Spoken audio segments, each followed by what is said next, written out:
he hadn't read in years. Like, he hadn't finished a book in a long time. And I was telling him about Dungeon Crawler Carl, which kind of had a moment in 2025.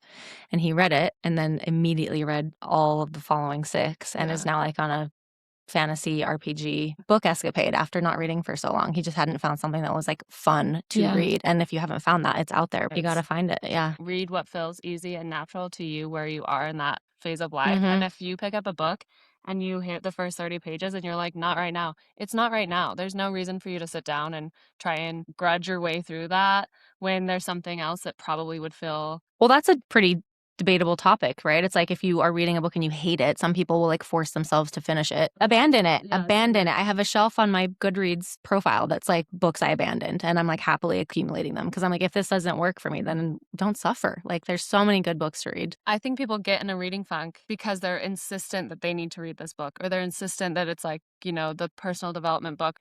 And then they're not as interested because they've reached a ceiling in that space. It's like they almost need a new perspective or someone to reference someone. Yeah. Maybe it's someone from Bookish who does, or the bookseller at the bookshop who does, that like helps you see the sky again. Welcome to the Blue Rose Podcast. I'm your host, Becca Blue Rose, a runner, storyteller, and believer in creating a life that feels like your own. Some weeks, it's just you and me, and other weeks, I'm joined by women who are chasing their own version of a bold, unapologetic life.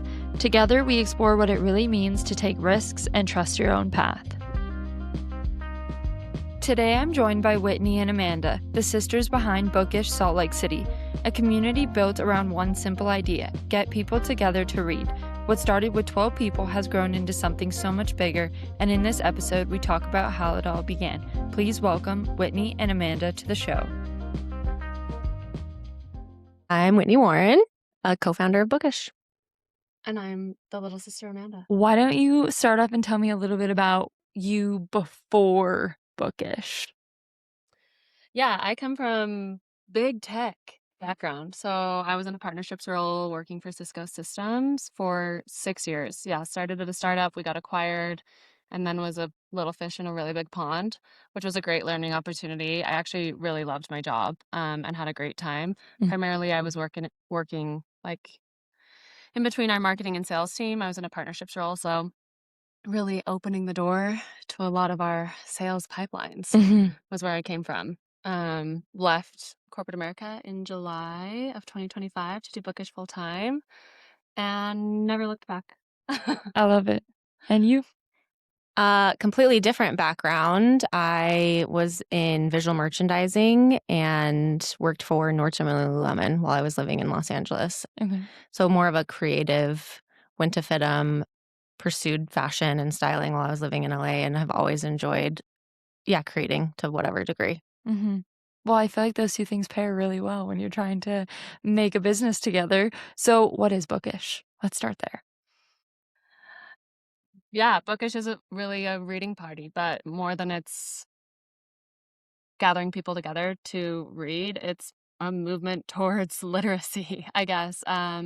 When we founded Bookish, we were really craving some of the sophistication that came from the larger cities where Whitney and I both resided. So she was previously in LA, and I was at home in Brooklyn, and were brought back.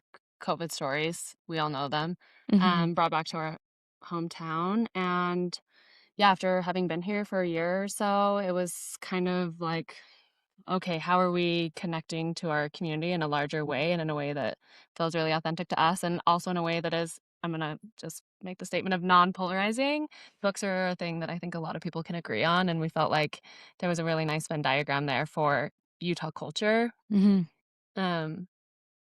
Just wanting something to do, like having lack of other things to do in Utah that wasn't just going to a bar. Like, we're coming from metropolitan cities where there's art galleries and food truck walks and just like getting people together in different ways. We wanted to bring something like that to Salt Lake, and we both love reading. So I love that. So when was the first seed planted of this should exist? Not a whole lot, to be honest. It was like 2023 in the spring, I guess, like pretty close to this time of year, actually, of 2023. And It was 2024. Was it? Yeah. Oh, I was like, we're about to turn 2. Yeah, in 26. We Got it. were founded in March of 24. Glad she knows. So March of 2024, I was like, hey, I want to do this thing. And she was like, I was just talking to another friend about this. Like, let's combine forces and do it together. Mhm. And our first event had 12 people at it. Mhm. But even though it seems really small, it was still proof of concept. It was like, okay, there's an audience here. What was your first event? It was at Sayonara downtown. Okay. And all we did was create an Instagram and posted flyers and posted the flyers around coffee shops. And lo and behold, 12 people showed up. And that's still how we're getting people to events today is flyers. Like the amount of people that come and say, I was at Public today and I saw your flyer and had nothing to do, so I'm here, is pretty impressive.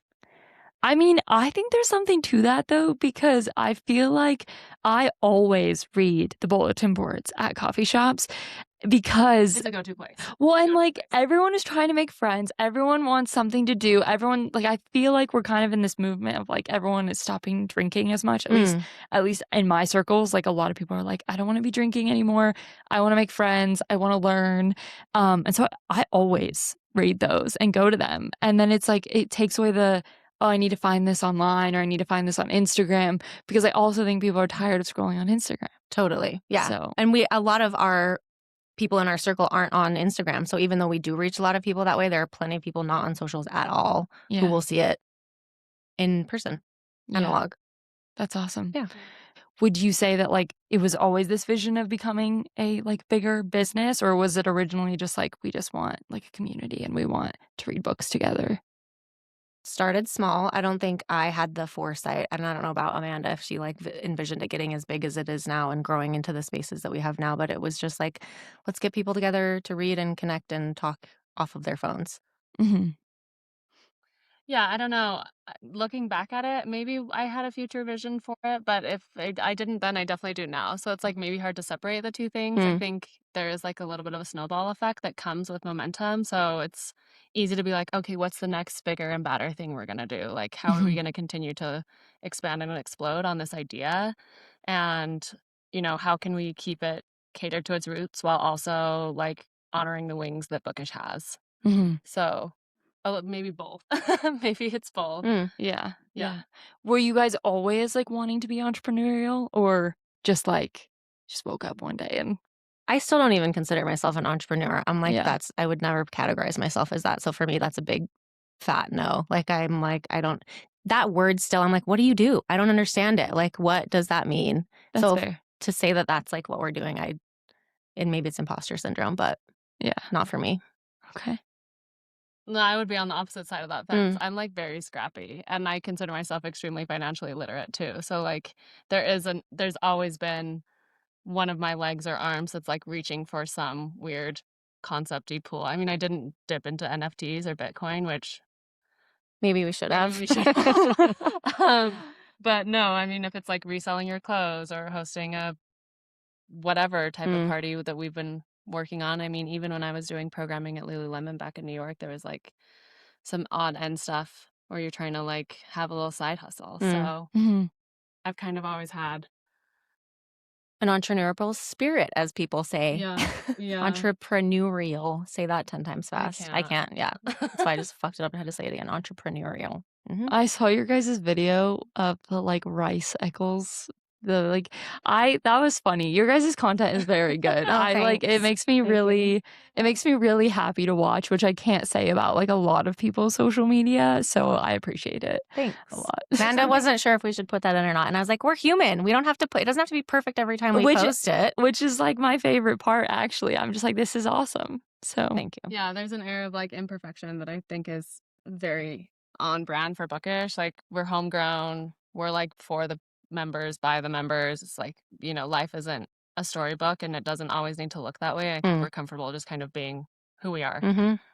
Yeah. 20s, everyone's trying to figure it out, right? And like fit in and show up as their best and look the prettiest and like put on this front almost. At least I spent a lot of my 20s doing that in LA and it's exhausting. Well, it's an era of discovery, right? I think like you're reaching, you're expanding, you're exploring. You're like, where do I fit in? What are my values? Who are my people? Like there's so much of that happens in your 20s and it's a really beautiful time. Like I think it's fraught with a lot of the normal emotions that we all experience being part of the human experience. being part of the human condition. But yeah, I think just as you make another rotation around the sun, you get closer to who you are and stronger in your step, and you feel more strength in your stride, or at least that's how I would describe my experience. It's Yep. easier to say no to things because you start to understand that that's like really saying yes to things that are Not important to you yeah. or what you don't want to do. You just become clear on what you do want to spend your time and effort on. Yeah. So it's definitely developed, but I mean, it's work too. It's not like self-doubt don't exist. Yeah. She sure She sure does. She sure shows up. Okay, so speaking of self-doubt, right? Like when you had the idea for Bookish or you have any ideas, right? You're saying you're scrappy and that you just kind of go with your ideas. Like how do you actually get them to become something real? Because like we all have ideas, but like acting on them is a whole nother ball game. Girl, that is 3 hours in and of itself. Well, you have a little time, but maybe not 3 hours worth of time. Everything starts as an idea, right? You're like, I want to do this. That was Mhm. kind of like our 2026 goals. Like, I want to do this. Let's say it out loud. And then how do we get there? Same with like this book festival. It's like we want to have a book festival in October. It's like, how do we get there? Well, it's going to take a whole lot more people than just the two of us. So we need a board. Mm. Okay, what does that look like? And it's kind of like the snowball thing Amanda was saying earlier. If it's a grandiose idea, you have to make grandiose moves. Yeah, I might almost take, if you want it to be grand, it's like, what is the granular that's Yeah. gonna get you there? Yep. So, like, what are you doing on the daily that's really A, attainable, and B, like bite-sized enough that it feels digestible? Because something like planning a book festival is like my head is spinning off. Mm-hmm. My head is spinning off basically 24/7 these days. Just like with the concept and putting a board together, and that's a whole nother thing. But it's like, what are your action items on a day-to-day that are repeatable Mhm. and not to get too like tech word with it, but scalable. Like, okay, so if I do this for 3 months, where is the goal of that to get me? And once it gets me there, how am I going to then, Go from there. yeah, double on that? Okay. So then, which totally makes sense. But for someone listening that's like, okay, but like, how do I know what a scalable goal is? Like 3 months from now, like, what is that? Like, how do I know what the goal even needs to be? And I imagine sometimes you just like have no idea and you're just like, well, we're just going to try it. Well, I mean, yeah, goal setting is an art first and foremost, right? Yeah. Yeah. Not Uh, everybody does it. Well, no, and I think especially, these are conversations that we're having at scale, like with my personal trainer friends and with my um friends who own a production company. It's like we're all in the same, like what is important to us and where do we want to activate on our own brand. Um, so I think it's getting clear on where you want to be first. So you need like your head dog, BHAG, big hairy goal, whatever you want to call it, like eye on the prize. And then that needs to be broken down into like, let's call that where you want to be in January of 2026. Okay, then where do you need to be in 6 months to be halfway there? And determining that would be like your step one. And if that's the case, then where do you need to be in 3 months? And if that's the case, then where do you need to be in 1 week? So work backwards. Yeah, it's a Mhm. trickle down. Like, I think that, like, to put it in different terms, it's like dream as big as you can. And then it's the whole idea of like, don't worry about the how or Mhm. like any of that. It's just kind of like, what is the next best? Who described this to me? Oh, one of my mentors described this to me of like you're driving in the dark in the middle of the night and like you have no idea where you're going. The street signs like you can barely see them, but then like as the sun starts to come up, you start to like see where Mhm. you're like where Yes. you're going, and Yes. so it's just like the next best step, and usually the next best step will come from the step that you just took, Right. Totally. and you'll get like an opening of like, oh, okay, that's what I need to do next. Mhm. Honestly, that's a very beautiful description. And Yeah. I think that there's a lot of power in that. I think more than anything, it's about keeping one foot in front of another and understanding that there will be mistakes and missteps along the way. So I think where a lot of people fault themselves, and I would say where we fault each other too, is like we'll make a mistake and we act like we're falling off a cliff instead of just like a little outside the line. Mhm. And that's a really like self-deprecating way to think and also so easy to, right? Like, Yeah. the self-mutilating thoughts are But that's how we learn. That's how we learn from the mistake. That's how we know what to do better next time or what not to do or how to do it. Yeah, better. Mhm. Learning from the missteps. What has been your biggest learning ah, so far in Bookish? write it down. Mm. Write it Document. down. Yeah, I think, yeah, having things written and actionable is really where it needs to be. Because otherwise, if you just verbally agreeing on things and verbally saying things, they get lost in the sauce. So having written communication is Confirmations, pivotal. email chains, checklists, Okay. systems. Yeah, I would encourage you to leverage AI. And I Mm, know this is mhm, like a mhm, controversial mhm. subject, but I'm just gonna say that Gem is one of my best friends. Okay. And you can program your gem to be whatever character you need it to be. So if you need a festival director, you can program her to do that. If you need a chief of comms, you can program her to do that.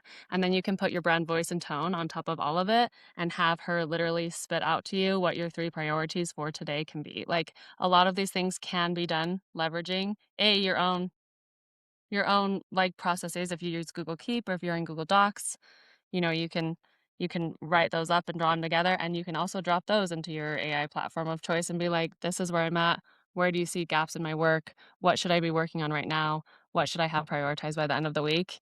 I know that's not a perfect system for everyone, but if you have a hard time with personal accountability, it's a really easy way for someone else to tell you what to do Mm-hmm. instead of you telling yourself what to do. So that's another part of the work is you have to get really comfortable doing the things that you don't necessarily want to. Mm, that's fair. Yeah, it's like I don't wanna do every element of the business, it's not the most fun. The amount of Yeah. times Amanda's been like, "So I was talking to Chat today," and I'm like, "Okay, tell me what you were learning from ChatGPT today." Yeah, so, like, Yeah, sometimes you need someone to bounce ideas off of, like, I totally get that. yeah, So, yeah. I mean, she's definitely not our creative brain, but yeah. she's a great task manager, and she also is a great, like, gap checker, like, "What am I not considering? Here's my Mm, outline, here's my plan, what am I not seeing?" And they're great at being like, "Oh, consider safety checks. Oh, like, the nuance of this. Oh, that's, doesn't isn't inclusive language." mm. Mhm. Things like that that are really helpful and help us stay the course. Yeah. Yeah. If someone has never been to Bookish and they're like, "Why should I come to Bookish?" What would you say? That's a great not a great question because it's so easy. It's like, do you wanna read a book? Do you wanna make a new friend? Do you wanna get out of your house? Do you wanna Okay, but my first question, I won't lie, before I came to the event was like, how is reading social? Like, right? Because Hmm. as someone who is in their 20s struggling to make friends, Mhm. it's Yeah. like, okay, I want to go to this because I like books. But I had a moment where I was like, yeah, like, how does one make friends at a book party? Well, first of all, the social aspect of reading is we can share silence together. Like, you wanna do this thing, and I wanna do this thing, let's just do it together, which historically hasn't been social, but it's so easy to get together with your friends and hang. Mhm. However, if you're homies, you wanna chat. So I think it's really easy to connect with other people about books because you don't have to share anything personal. You don't have to tell them a single thing about your life, which is uncomfortable for a lot of people, Mhm. opening up or being vulnerable, but you can talk about what you read and why you loved it and yeah, connect over literature. Mhm. Yeah, I think that's most of it. I mean, I think the way we structure our events with the kind of, show up, we do name tags, which I'm a huge advocate for. I think You weren't at first. For our first event, I was like, name tags. And she was like, do we really want to? And I was like, yeah, because we're meeting new people. And now it's us, like, we do it every time. I loved the name tags. name tags, we do a name tag and we do a connection question, which I also think is really helpful. That rotates. They're normally like pretty cheeky, and Great that's also icebreaker. a nice way to kind of, yeah, cut the ice. And then we, facilitate the environment. A lot of our readers are frequent flyers. They come back time and time again. So there are a lot of people who do commune at Bookish. Mhm. So there's already kind of a sense of warmth in the room, and there's already conversations happening. So I'm hopeful that you're feeling willing to put yourself forward into those conversations or Yep. say hello in some capacity, Yep. Mhm. understanding that that's also a choice. And like, there's no obligatory participation ever at Bookish. You don't have to wear a name tag if you Mm. don't want to. You don't have to say hi to anyone if you don't want to. Yeah.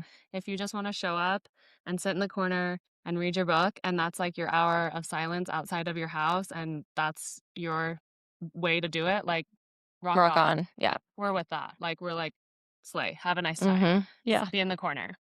But yeah, some of the ways that we facilitated through our connection questions, the hour before and after. We used to do a lot more like stand and say hi to someone that you don't know or Yeah. like mix and mingle Yeah. things, which has kind of fallen away just because of the sheer number of people we have at most Mhm. of our events now. It's gotten a little more challenging to Mhm. ask people to switch seats or the like, Yeah. but that was definitely a part of the program earlier in the bookish journey. Yeah. How many people do you guys have at your events now?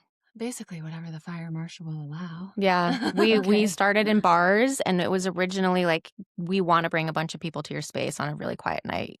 Is that cool with you? And most people said yes, obviously. But now we, are too big for bars. So we're in places like Kiln and gigantic breweries, and Mhm. probably, I would say like 100 to 120 is like our average number. Wow. Yeah.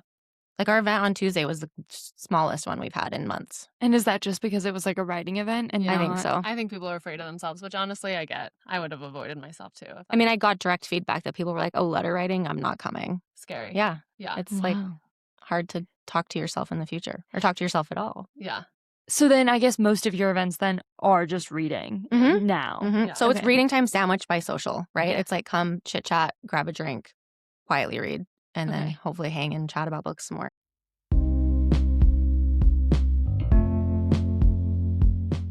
Do you guys have a favorite book that you're reading right now? I hate the question of a favorite book because I think it's so loaded. And you know what? It's like for what? For what Yeah. season? For what time? I feel What like about? I feel like I need to preface this with I was sitting in the car and I was like, I feel like I need to ask them like their favorite book, but then I thought about it and I was like, but I have like 10 favorite books. Yeah, and it's so, so hard. yeah, I'm like, don't make me name one. It's rude to the others. Okay, which book are you loving for this season of your life? Thank you for the edit. I have a few favorites from 2025 that I can share. Yeah. One is called Rejection by, oh God, Tony Tillamook or something like that. So smart, so witty. Honestly, one of the most engaging books I've read in a very long time. It has 5 storylines that all intersect, but it's basically on these like fringe kink corners of the internet. It's not, I mean, it's definitely rated R, but it's not smut in the like, Way that we're all using smut right now. well, yeah, it's in the not. tension build up Sure, release. sure. That's not the template at all. But I think it really highlights a lot of the social dynamics that are going on between men and women in an alternative perspective. I was gobsmacked by his vernacular and also his like research. It was so profound. I can't recommend it highly enough. I've also really been into stories lately, which is a new thing for me. I'm in an era of shorts. Love that. Hellions by Julia Elliott. Oh my god. It was so fun. Gothic, absurd, whimsy, wet, down on the bayou, weird. It's also short stories. They soar independently. So fun. Julia Elliott, you have my heart. Love you. Those are 2 from 2025 I love that.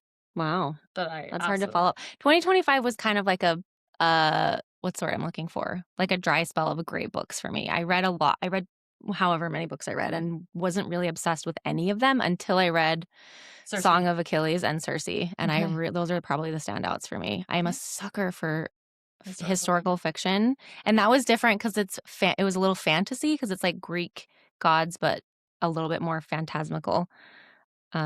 So Like those they were dress my it up. yeah. I loved Song of Achilles. I have not read Cersei yet, but I'm like shamelessly, no, I mean not even shamelessly. I'm watching Percy Jackson. Like there's a Oh, new, nice. there's a fun. new I never version. read those. Did you read those? Yes. Okay. Yeah, but there is a new because the movie, I'm not gonna lie, was not good. Mine If you was- read the yeah. books, like the movie was just not it. But the TV show that they made on Disney is like it like brings me back to my child that like needed that movie to be Yeah, really good, yeah. and it wasn't. So if you need something to watch, but I also am a sucker for historical fiction. Dude, every time I'm like, oh, it's historical fiction. No wonder I love this. Like World War II specifically. I love it. I don't know why. What's your Yeah. answer for that? What would you say? A book that like impacted you in the last 10 or is like for this season for you? I'm so curious. Oh gosh. Well, right now I'm actually reading Sitting Pretty. It's a book about disability because I work with people with disabilities. And so Which right we now, love about you. Go girl. thank you. So I'm trying to get more just like educated because I am the comms manager and sometimes I feel like I don't even know how to like communicate certain things because I'm not someone that has a disability. So right now I'm in my era of like trying to just learn more about that. But actually I read Little Women in 2025 and that has become my favorite book of all time. Oh wow. Okay. Which like I was a big self-development girl for a really long time. Still love my self-development, but it took me a long time to get back into like when I was younger, always like stories. And then I feel like when you're in your early 20s and you're like, I have no idea what I'm doing, you like really lean on maybe some self-development. Mm-hmm. And so now I'm kind of getting back into that, like, oh, I want to like read stories and I want to like get some, like find meaning or something out of them. And Little Women, I just felt like it was the most enjoyable read because it's not like a super heavy book, but it's just like pleasant to read. It's so sweet. And the verbiage that goes on in that era of writing too is so fun. It's like you read it in an accent in your head. Yeah. Well, and it's different than like I've tried to read, you know, like Tolstoy and like Pride and Prejudice. Dude, And so hard. it's just really hard if you haven't read something like that before. So I feel like Little Women is a really good entry into that because it's like the same type of language, but very much digestible. Yeah. And there's way less times that I have to go back and be like, what did I just read? What did I just read? What does that mean? Exactly. Yeah. So, but I'm very excited to get back into reading this year. As I told you at the event, I know that you just talked about audiobooks, and I'm listening to audiobooks more now. I've already finished a book. Hell yeah. Speaking of money, I just finished The Psychology of Money. So, good one. Yeah. Did you love it? Yeah. And now I'm going to start, what is it? The Art of Spending Money. Is that his new one? It's like his second one. Yeah. That one's new. So, right? I don't actually I know. think he just published it in like the last 2 years. Yeah. So, yeah, that's a great read. Well, I guess, okay, so for people listening too, right? You guys are busy.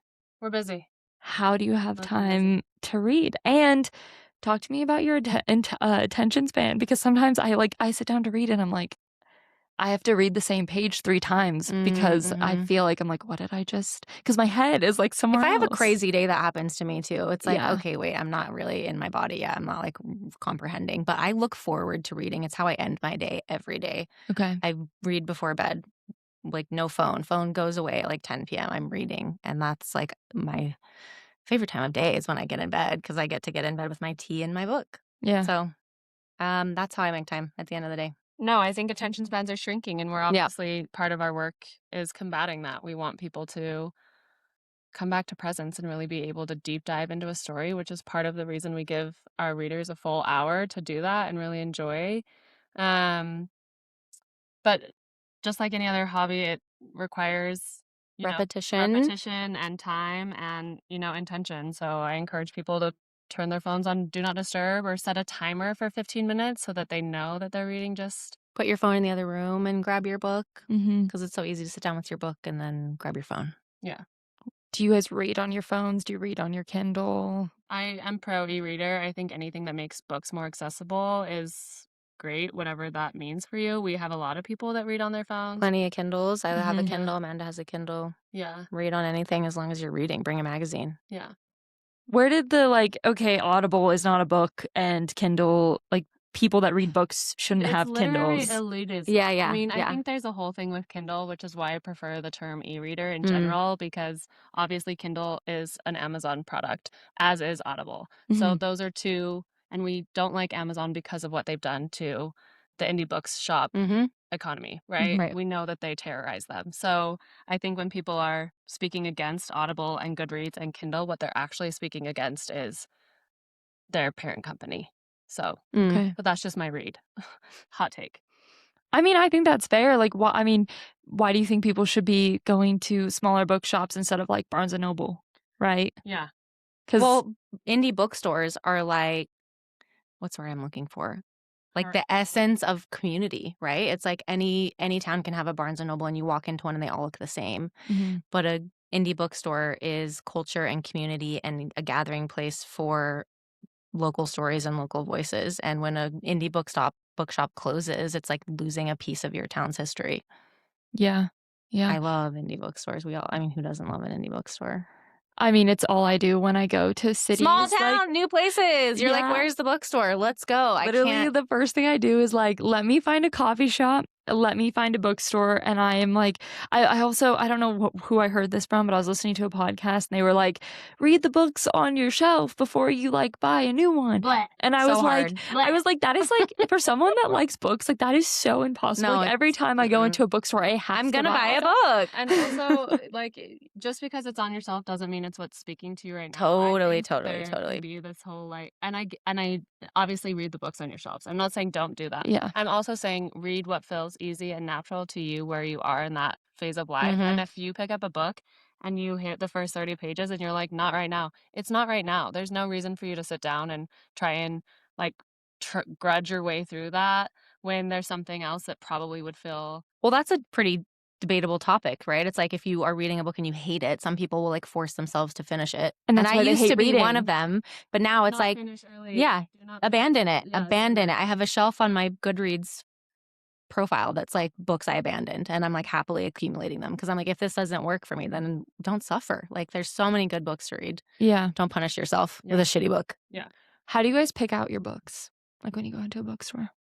I actually read the synopsis, whether it's the front cover or the back cover. I used to be a book by the cover only. I was like, that's so cute. I love that cover. But no, so many times it's like not the story I want to read. So Yeah. I read the synopsis and recommendations. Okay. A good recommendation. Yeah, I mean, my TBR is like 288, probably 289 books long right now. So I go that direction, but I always plug the booksellers. I mean, the people who work in indie bookstores, if you give them characters that you like, stories that you've read in the past, you know, arcs that you're interested in, they'll probably have 10 or 15 suggestions for you. So I always ask who's working at the bookshop. Like I was just up at Folklore in Midway and I was looking for 3 titles. They didn't have any of them in stock, which is no shade. It was right after the holidays, which is a hard time to have books on shelves. But the bookseller was like, this is actually my favorite book from last year and I'm having my book club read it.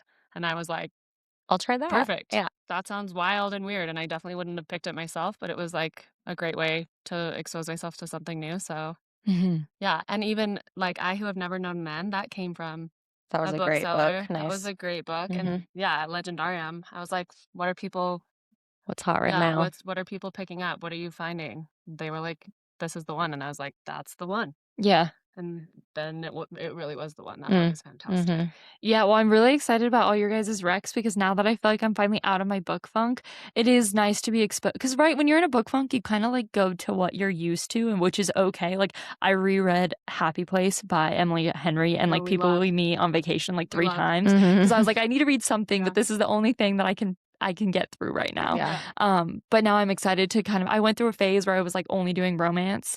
And then I think it starts to make you, at least it made me realize I was like, oh, like I don't have any romance in my life. I'm just like reading romance novels, which is like, I don't know. That's how I felt. Relatable, I'm sure. Yeah. And so I was like, okay, I need to like switch it up. So I'm very excited about your guys' book recs because I love like I said, I love your social media and I love your like book reviews and I've just like added to my list. Oh, so yeah. I love it. I'm very excited. And please like DM us anyone who's listening, DM us if you need a book rec. If I haven't made one for you, we definitely have one on the list. Like half of the books, I read 59 books last year, 58. Dear God.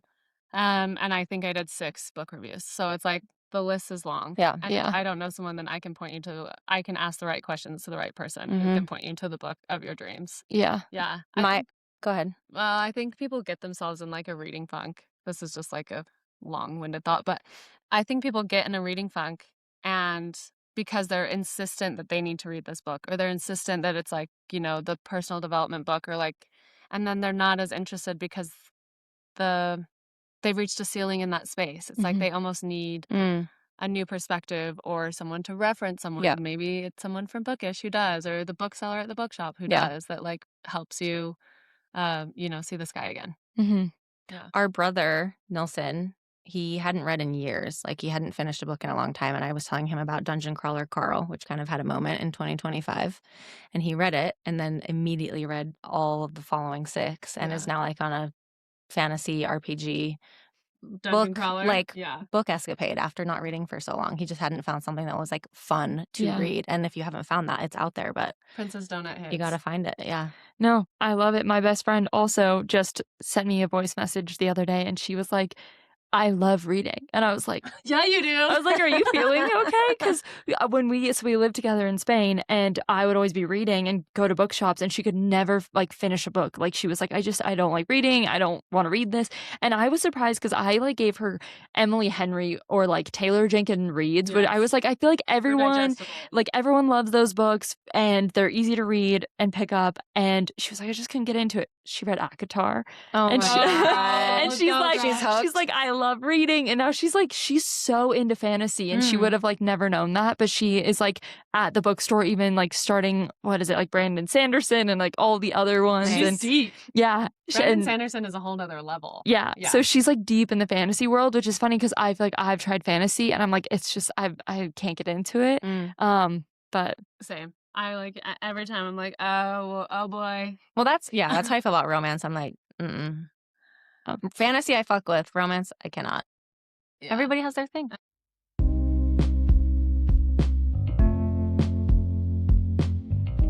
What does Bookish have going on in 2026? What do we have to look forward to? The aforementioned Festival of Books at the end of the year is the big dog this year. Okay. We've got author talks. Amanda's launching required reading. Damn it, the R's. I don't usually fuck up that. Required reading. Do you want to talk about required reading? We're just starting a book club, so yeah, it's gonna be live soon. But our monthly parties are happening. We'll probably do some fun singles mixers over the summer again. We definitely love to do some meet cutes with our bookshops around town. And memberships dropping soon. Your events cost money. What if someone doesn't want to, like, why should I pay for reading? Like, to come read in silence? I mean, I'm happy to. This is strictly a it's good. Question for the audience. Yeah. The devil's advocate. I think we get it all the time. And for a few reasons. One, there's tons of free programming. If you want it, it's at the library. Go there. The $10 is a financial contract, really. It's saying, I agree to show up to your event. When you make that investment, you're not only making the investment in showing up, but it's also mostly covering our event costs. Like, we paid venue rentals. We rent spaces, we print flyers, we rent chairs, we hire DJs, we pay drag queens, like, what else have we paid for? We have a social media manager who captures and creates and helps expand and tell the story. Yeah. So it's not free. Also, our time isn't free. I think as much as I would love for it to be free, and, hopefully in the future we'll be able to do more of that. We do host two free events a year. Yeah. All every ages. year. Yeah. So we do try and make it accessible, and we never want money to be a reason that someone isn't showing up. So if you can't pay the $10 and you're like, look, I'll help you do check-in or whatever, but really it just affirms that you're going to come, because whenever we host free events, our event attrition is like close to 50%, whereas when we host paid events, our people show up, everyone's there. Well, that's good. Yeah, it just creates more value for the evening itself. No one wants to plan a party for an empty room, and it just gives us the assurance that you're gonna come. Yeah. And it's the cost of a beer, effectively. Yeah. By the time you spend $7, tip them and tax them, it's a beer. So yeah, or a cheap cocktail. So yeah. I think I got an espresso martini like a few weeks ago, and it was like $16, and I was what? Like, yeah, I was like, that's insane. I don't remember which bar it was at, but don't do names. I'm like, I'm not gonna throw anyone under the bus, but like, you should probably lower your prices. And alcohol in Utah, it's like we're not getting that much alcohol. It's like water. It's like not actually. Yeah. So all right, guys. Well, thank you so much for coming on the podcast. Thanks for having us. Yeah, of course. With you. Thanks for listening to the Blue Rose Podcast. If you love this episode, please hit follow, leave a review, or send it to a friend who's building their own bold life. Keep trusting yourself, and I'll see you next week.